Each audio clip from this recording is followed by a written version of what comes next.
हर प्रकार से संसारी जीवन जीने वाला व्यक्ति हमसे ज्यादा सुखी है। हम यहाँ नाम जप करते हैं, ठाकुर जी की सेवा करते हैं, कथा सुनते हैं, वृंदावन जाते हैं, सात्विक आहार बिना प्याज लहसुन का भोजन करते हैं, समय से सोते समय से उठते हैं, हमारे जीवन में आए दिन कष्ट आता रहता है। और जो व्यक्ति मांसा आहार करता है, गलत वस्तु पीता है, पत्नी के साथ दुर्व्यवहार, बच्चों के साथ दुर्व्यवहार, पर स्त्री पर पुरुष गमन करता है, जो जो यहां पर भोग की वस्तुएं सबका सेवन करता है, वो हमसे ज्यादा सुखी लगता है। क्यों? बहुत ध्यान से सुनिएगा। व्यक्ति जब बालक बहुत पढ़ाकू होता है ना, कई बार ऐसा 1,00,000 बालकों में एक बालक होता बहुत पढ़ाकू होता है, तो वो अपनी आगे वाली क्लासेस को भी पढ़ लेता है, 9th में होते हुए 10th को भी पढ़ लेता है। कई बार हमारे स्कूल में भी ऐसा होता था कि कोई 8th क्लास में बालक इतना ज्यादा इंटेलिजेंट है, तो प्रिंसिपल उनके माता पिता को बुला के कहते इसको 9th पढ़ाने की जरूरत नहीं है, आप कहो तो हम इसको एक क्लास स्किप करा के सीधे 10th में कर लें। बोला हाँ कर लीजिए। कई बालक ऐसे होते हैं।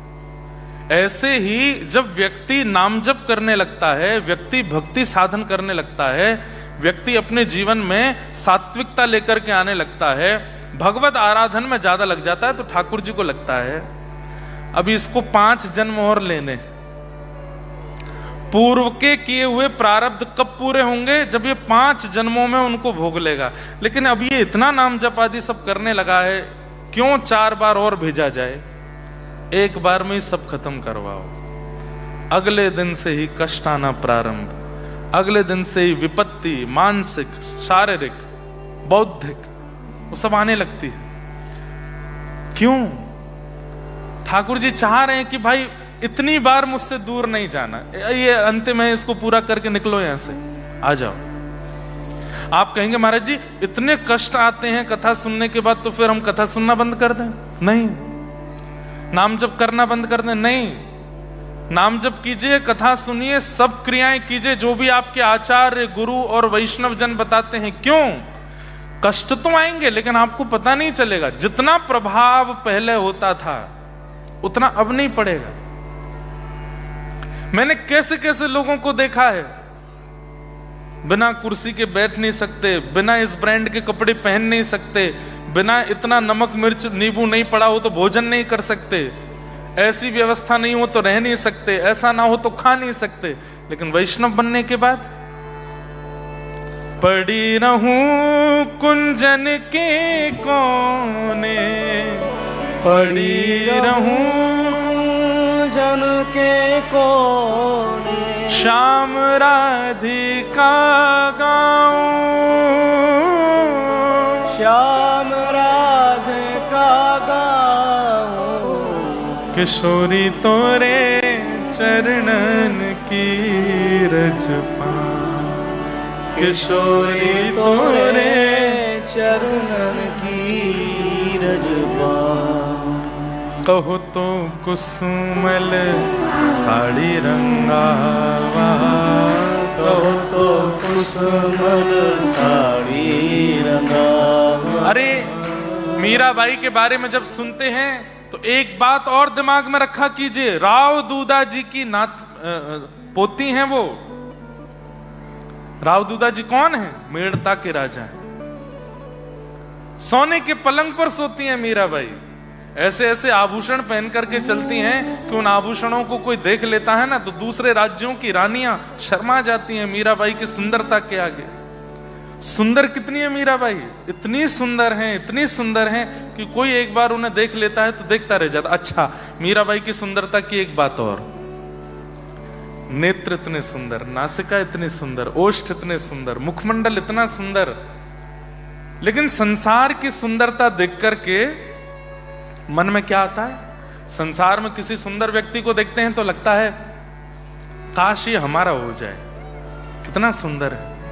ठाकुर जी ने इसको कितने आराम से बनाया होगा, तराश के बनाया है।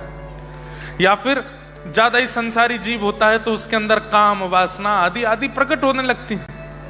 लेकिन बाईसा की सुंदरता कैसी है? देखते ही व्यक्ति की पलक झपकना भूल जाती है, नेत्र आंसुओं से भर जाते हैं, और कितना भी नास्तिक व्यक्ति हो चित्त में कृष्ण प्रकट हो जाते हैं बाईसा को देख करके। ऐसा रूप है उनका। राव दूधा जी की नातनी है, बड़े घर की है, लेकिन जिन भेषा मेरो सांवरो रीछ, जिन भेषा मेरो सांवरो रीछ, जिन भेषा मेरो गिरधर रीछ, जिन भेषा मेरो गिरधर रीछ, मैं सोही भेष धरूंगी हो, मैं तो सोही भेष धरूंगी हो, मैं तो सोही भेष धरूंगी हो, मैं तो सोही भेष धरूंगी। अरे हाँ मैं बैरागन ओ मैं बैराग हूँगी, ओ मैं बैरागन मैं बैराग हूँगी। ओ बाला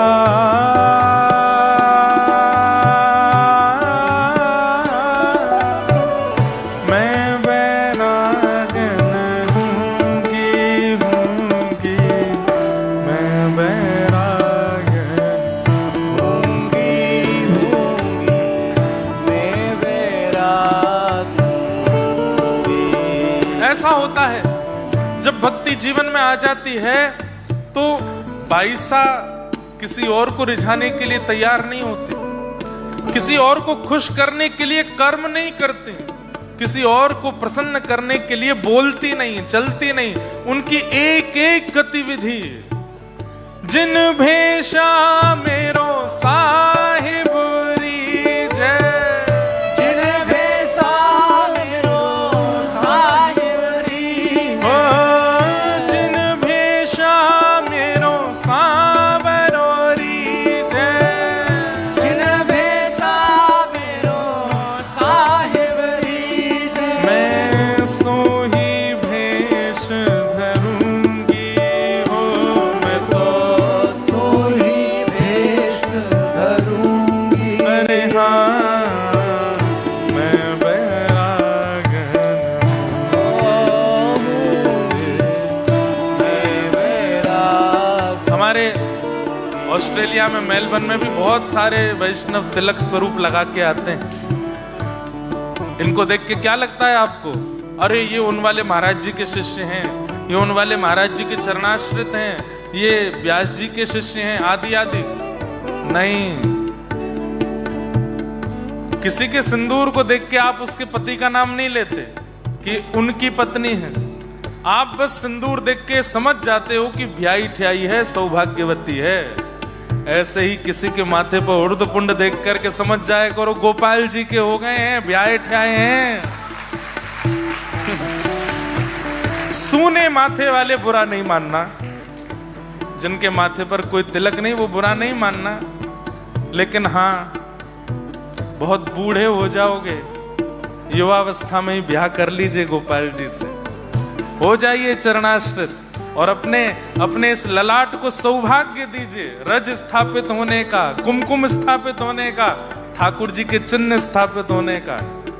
और फिर गाइएगा, जिन भेषा मेरो साहिब रीझ, जिन भेषा मेरो साहिब रीझ, ओ जिन भेषा राधा रमण जूरी जिन भेषा राधा रमण जूरी, ओ जिन भेषा राधा वल्लभ जूरी जिन भेषा राधा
ये पंक्ति तो यहाँ बैठे हर व्यक्ति को गानी चाहिए। आप सबका तन रहता ऑस्ट्रेलिया में, प्राण तो वृंदावन में ही रहते हैं सबके। प्राण हमारा वहाँ बसत है, प्राण हमारा वहाँ बसत है। ओ यहाँ तो खाली यहाँ तो खाली मात पिता परिवार सोई है, मात पिता परिवार सोई है। मात पिता परिवार सोई है, मात पिता परिवार सोई है। कहिए तिनका तोड़ वाला, कहिए तिनका तोड़। अरे हाँ मैं बैरागन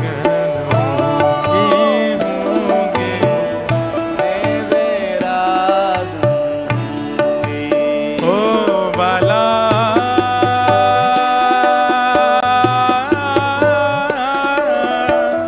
मैं बैरागन हूँगी,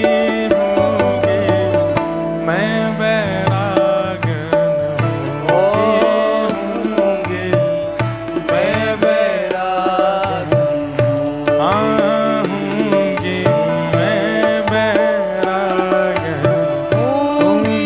हूँगी, मैं बैरागन हूँगी। ठाकुर जी पूछ रहे हैं कैसे बैरागी बनोगे आप? अरे बैरागी का मतलब वैराग्यवान नहीं, नाथ को जो प्रिय होगा वो सब बनने को तैयार है, बस वो राजी रहे हमसे। थे के वो तो सांवरा में मोर मुकुट बन जाऊं, देखो तो सांवरा में मोर मुकुट बन जाऊं। थे के वो तो सांवरा में मोर मुकुट बन जाऊं।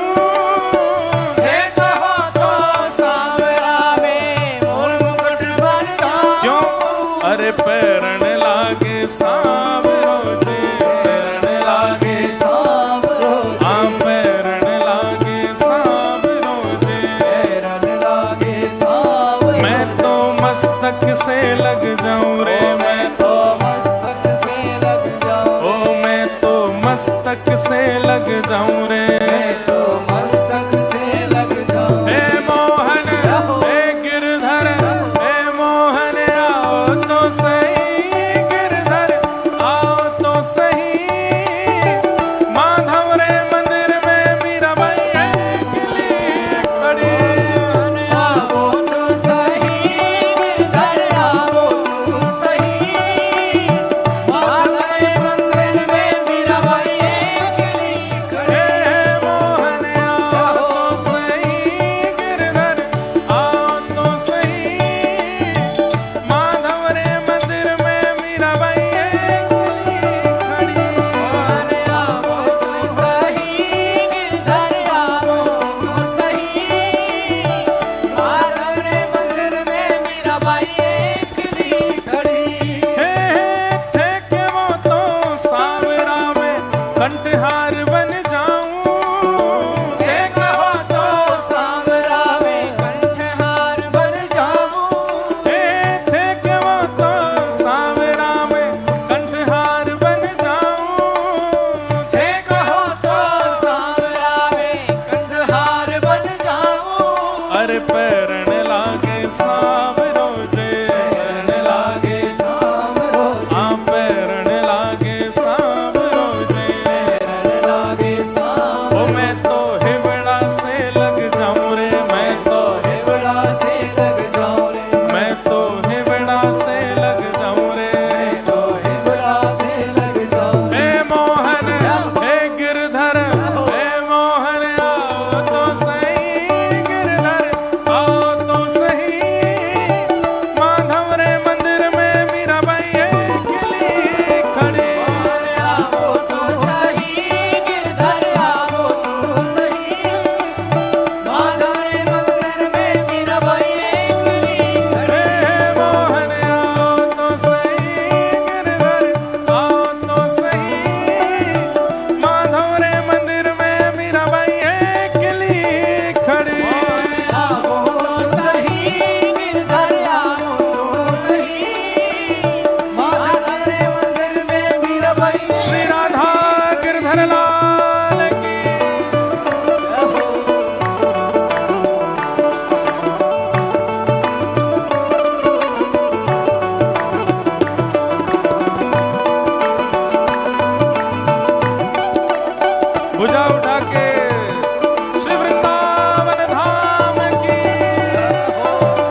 अरे नाचण लागे सावरो जे नाचण लागे सावरो जे नाचण लागे सावरो जे नाचण लागे सावरो। ओ मैं तो चरणा से लग जाऊं रे, मैं तो चरणा से लग जाऊं रे, मैं तो चरणा में रम जाऊं रे, मैं तो चरणा में रम जाऊं। हे मोहन हे गिरधर हे मोहन आओ तो सही, गिरधर आओ तो सही, माधव रे मंदिर में मीराबाई अकेली खड़ी।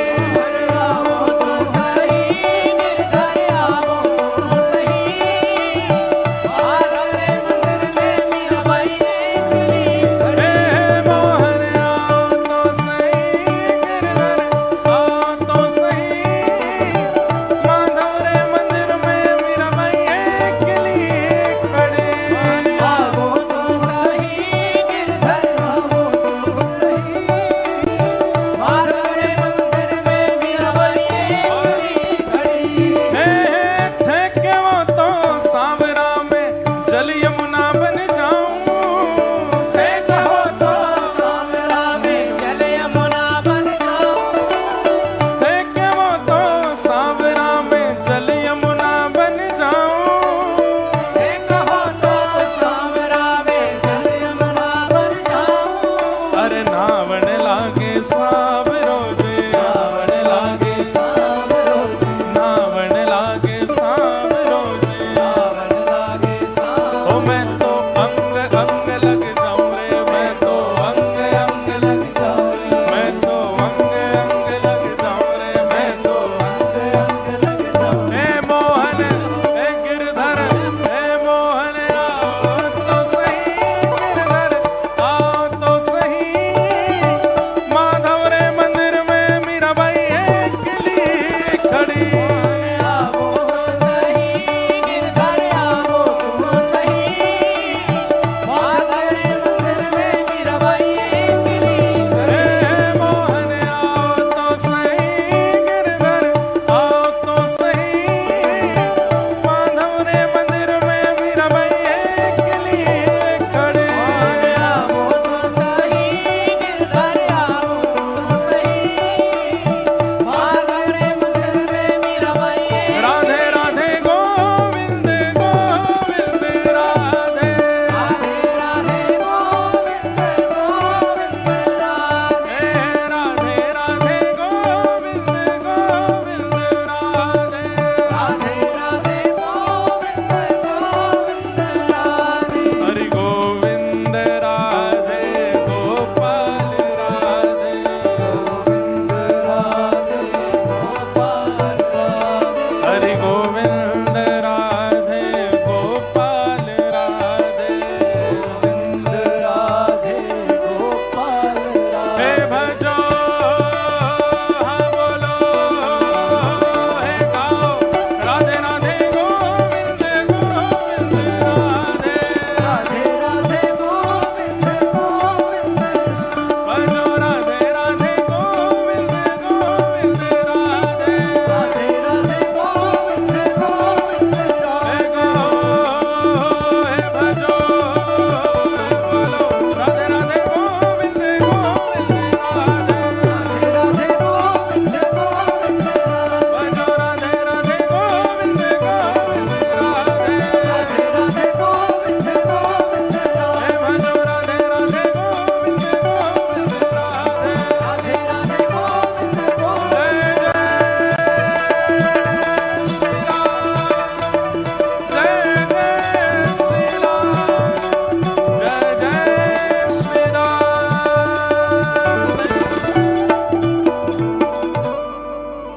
एकली खड़ी रे मीराबाई एकली खड़ी हो, एकली खड़ी रे मीराबाई एकली खड़ी।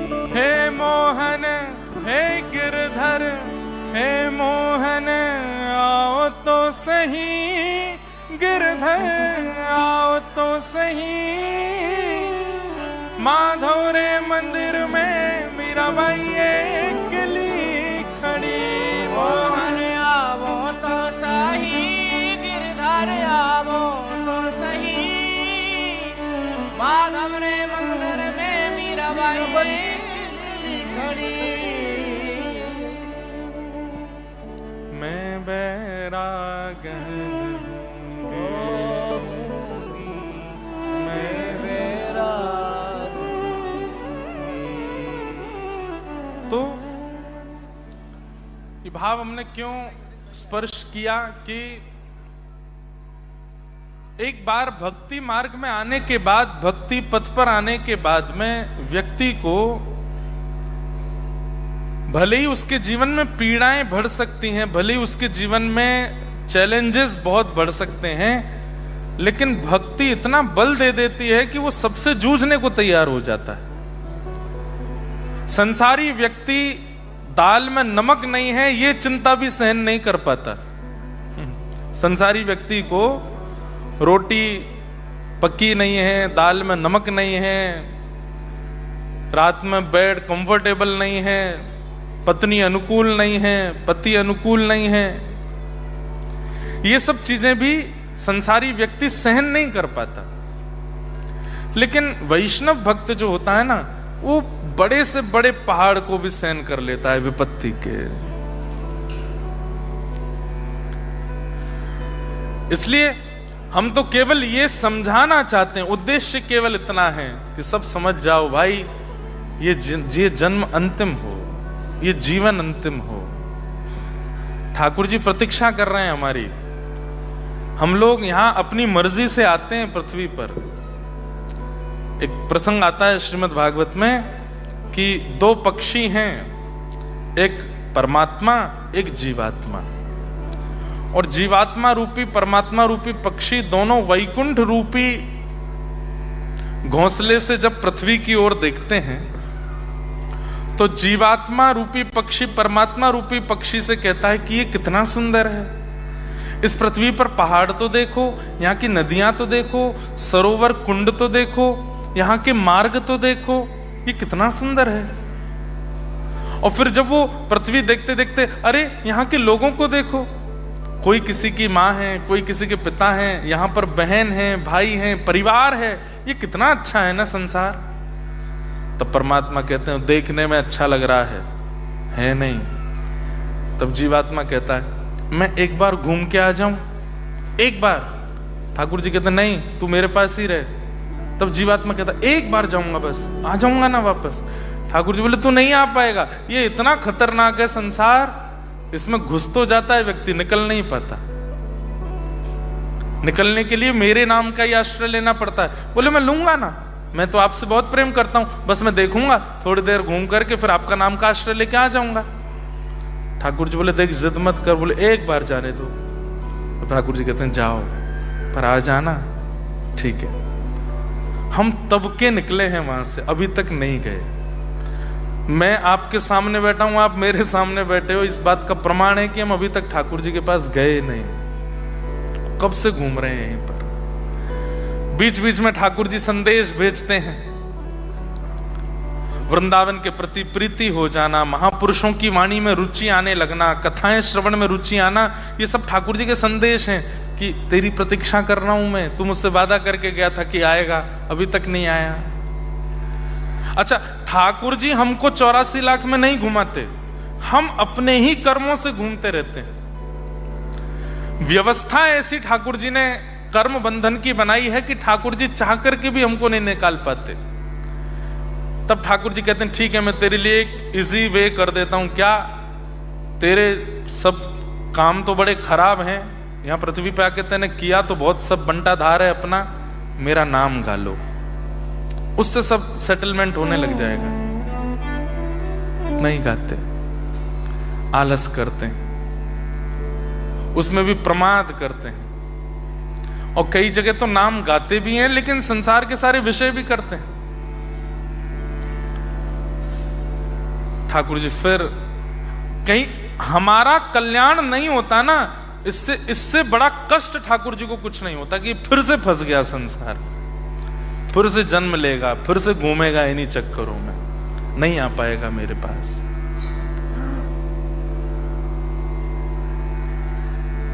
इसलिए खूब भजन करो, खूब ठाकुर जी का स्मरण करो और बस निकल लीजिए यहां से, नहीं आना हमें यहां दोबारा।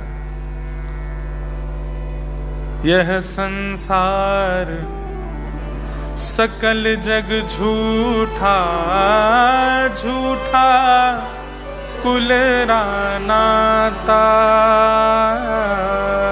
यह संसार मीराबाई कह रहे सकल जग झूठा, झूठा कुल नाता। आपकी रूह नहीं कांपती आजकल न्यूज देख के? कितने खतरनाक होते जा रहे हैं। इतने खतरनाक तो रावण, कंस और पहले के राक्षस भी नहीं थे, जितने खतरनाक आज का मानव हो गया। अभी सुनने में आया कि एक पत्नी ने अपने पति को मार के अपने बाथरूम में ही गाड़ दिया, ऊपर से उस पर सीमेंट डाल दिया और 45 दिन तक वही बाथरूम यूज कर रही है, किसी घर को नहीं पता।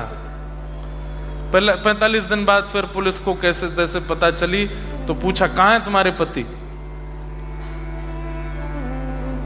बोलते मार दिया। मार दिया? कहां मारा है? शव बताओ। तब बोली यही है घर में। घर में? घर के लोग सब चौंक गए, कहां घर में? बोले जिस बाथरूम में सब नहाने जाते हैं उसी में नीचे दफने हुए हैं, ऊपर से कहां सोच जा रही है लोगों के। मुझे कभी कभी अपने आप पर संशय होता है। हम इतनी कथा कर रहे हैं, कथाओं में हजारों की भीड़ आ रही है, लेकिन परिवर्तन के नाम पर कुछ नहीं हो रहा। इसलिए कभी कभी तो मन आने लगता है कि ये सब कथाएं अपने ऊपर ही लागू कर लो। क्या दुनिया में इतना घूम घूम के नींदें काट के परिवार छोड़ के दौड़ रहे हैं, फिर भी कुछ परिवर्तन तो हो नहीं रहा संसार में। 20 वर्ष के, 18 वर्ष के, 19 वर्ष के भारत के युवा ड्रग एडिक्टेड हैं, नशे में पड़े हैं धुत, उल्टे सीधे काम करते हैं, फटे हुए कपड़े पहन के घूमते हैं। क्या कर रहे हैं?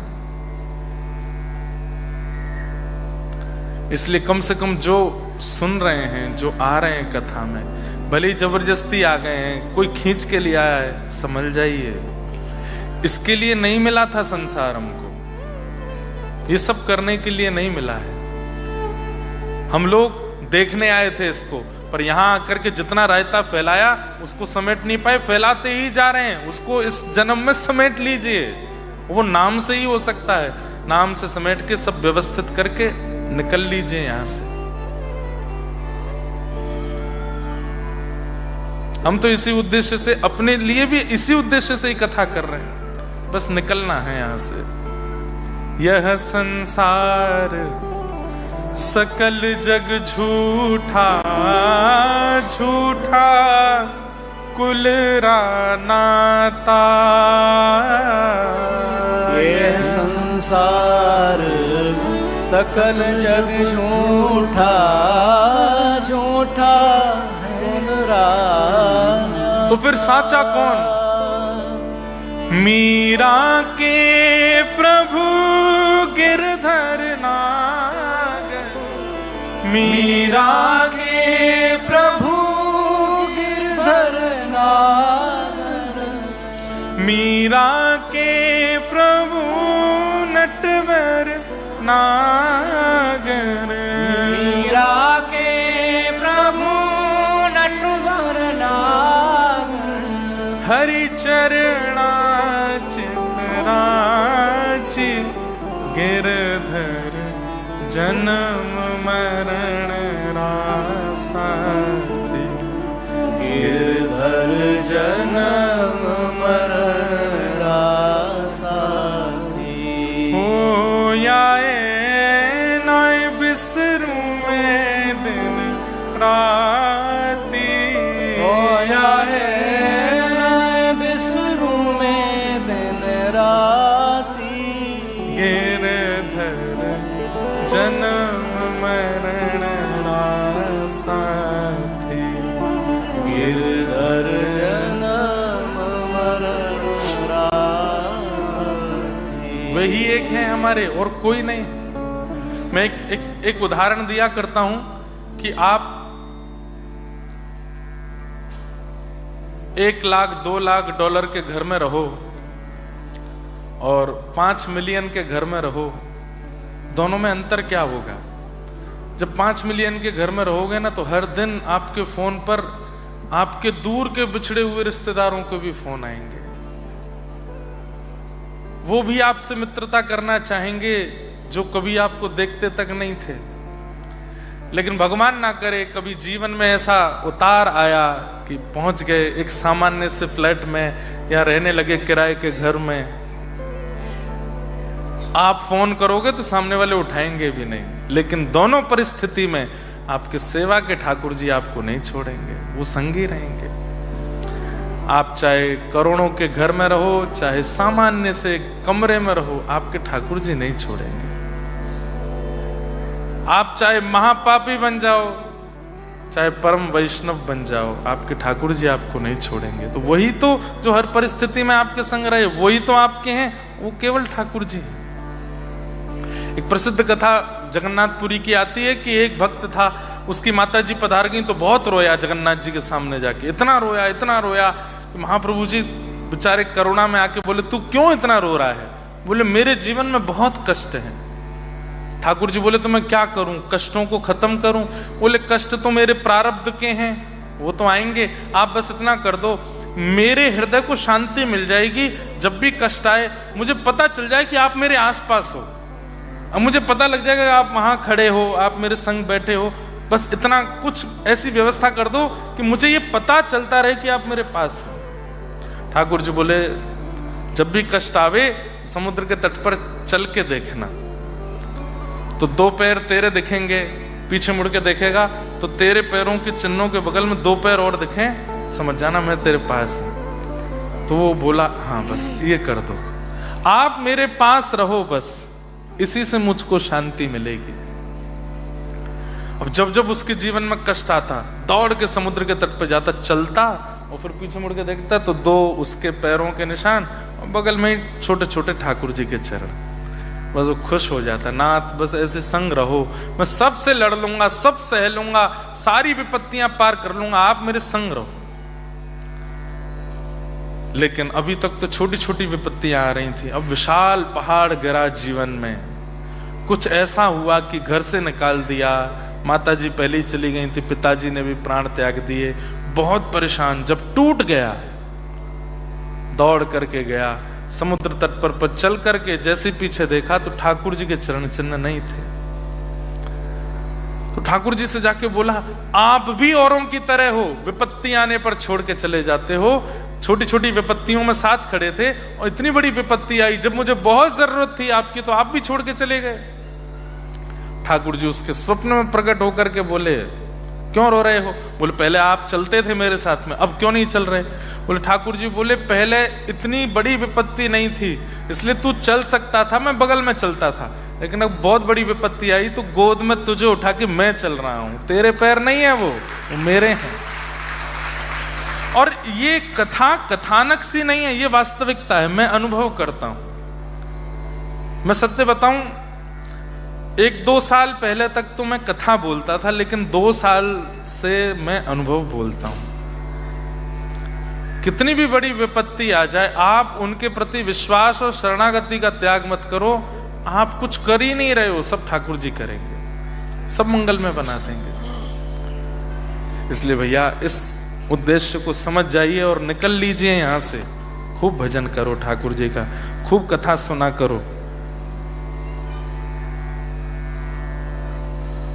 परसों हम कुछ वैष्णवों से मिले थे जो कि बालावट से आए, बालारट। अब आपकी गलती, आपने BALLAV लिखा है, तो बालावट, तो बालाराट। हाँ, व्रजधाम बालाराट से आए हैं।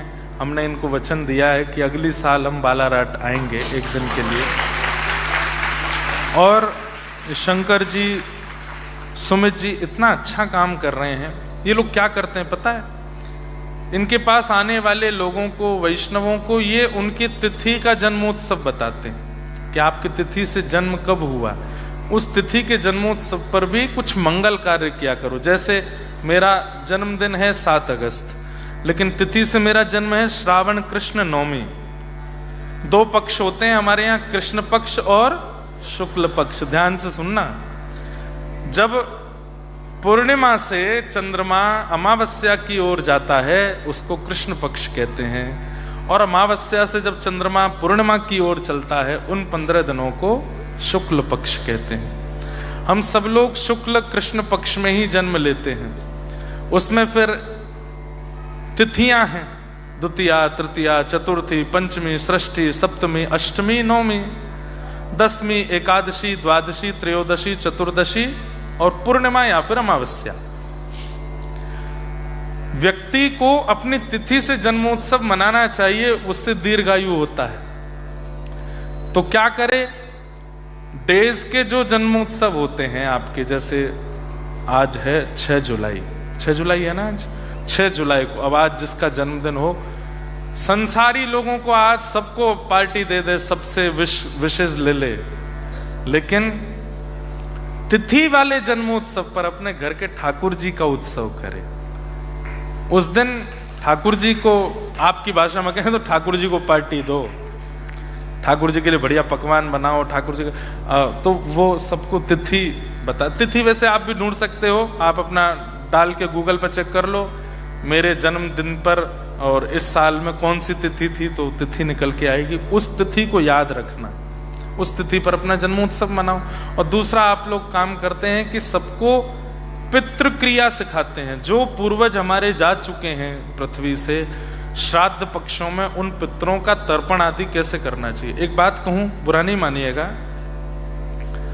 विदेशों में, केवल ऑस्ट्रेलिया नहीं, विदेशों में मैं जहां भी गया हूं, लोग जो डिप्रेशन, उनके मुख पर जो ये उदासी सी छाई रहती, सबके नहीं, कई लोगों के। बच्चे नहीं सुनते, बच्चों का दिमाग बिल्कुल 10-12 साल तक तो कंट्रोल में रहते हैं, पर 16 के बाद यहाँ के बच्चे कंट्रोल नहीं रहते। हम भी घरों में जाते हैं तो माता पिता प्रणाम करो, ओके,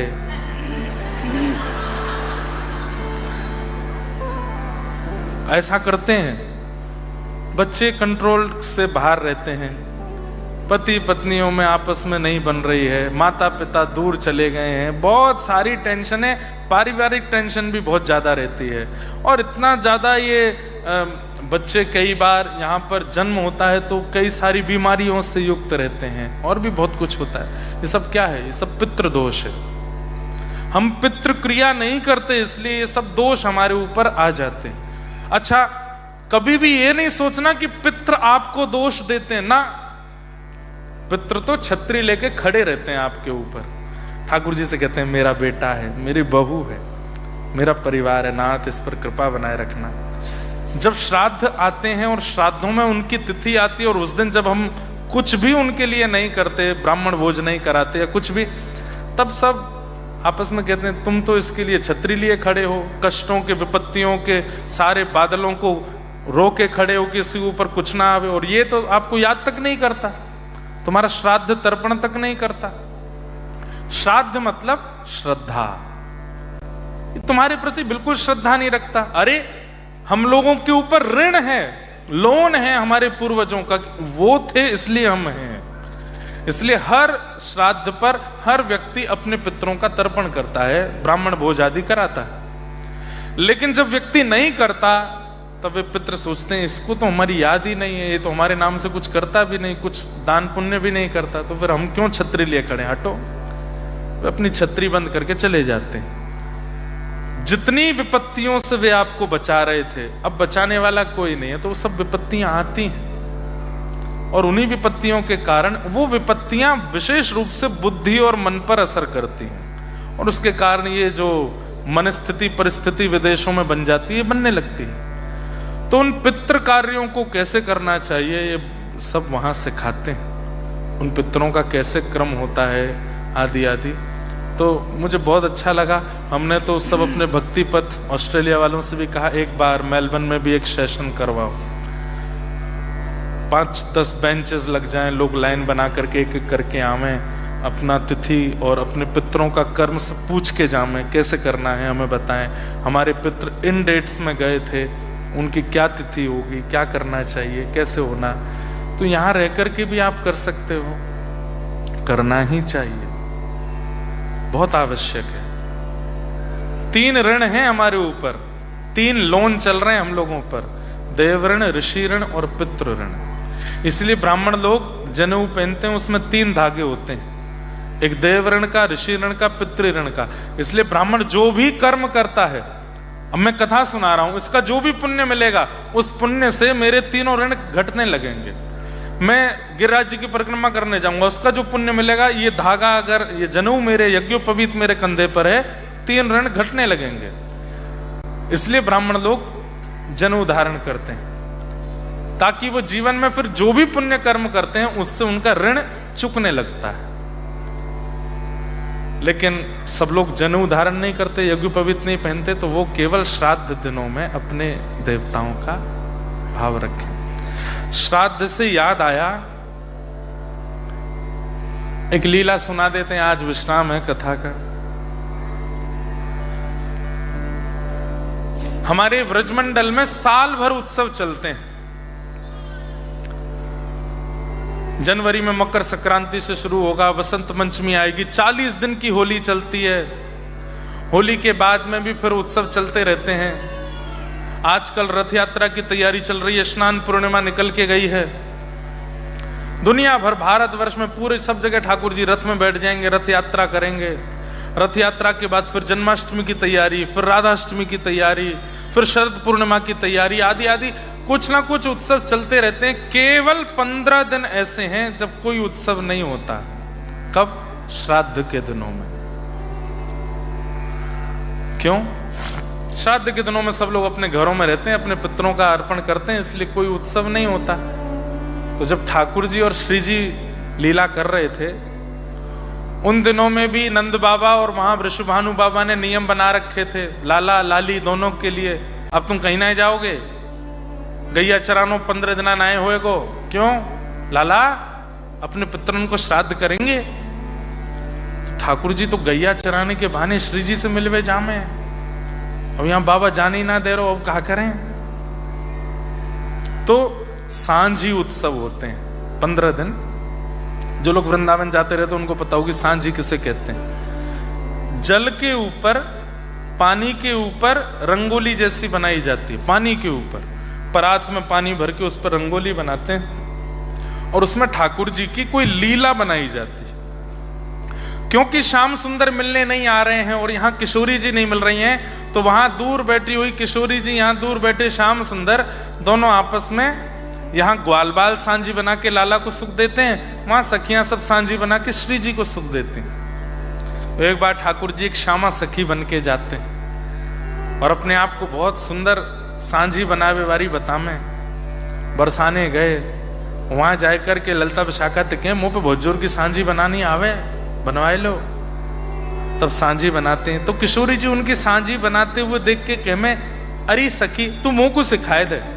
तो ठाकुर जी कहें आओ बैठो, और उनके हाथ से सांझी बनवाते हैं। तो सांझी में ठाकुर जी की लीला प्रकट करते हैं। कई लीलाएं। एक लीला आती है कि किशोरी जी और उनकी जो अष्ट सखियां हैं ना, वे सब लगभग एक जैसी ही हैं देखने में। किशोरी जी की सुंदरता तो अद्भुत है ही, पर ललता विशाखा आदि सखियां भी कम नहीं है। यदि कभी किशोरी जी जैसा श्रृंगार ललता जी कर लेती हैं, विशाखा जी कर लेती हैं, या अन्य सखियां कर लेती हैं, तो कई बार तो वृषभानु बाबा और कीर्ति मैया ललिता जी को ही किशोरी जी मान लेते हैं। अरे किशोरी जी आओ गोदी में बैठो। तब ललिता जी कहते हैं मैं ललिता हूं।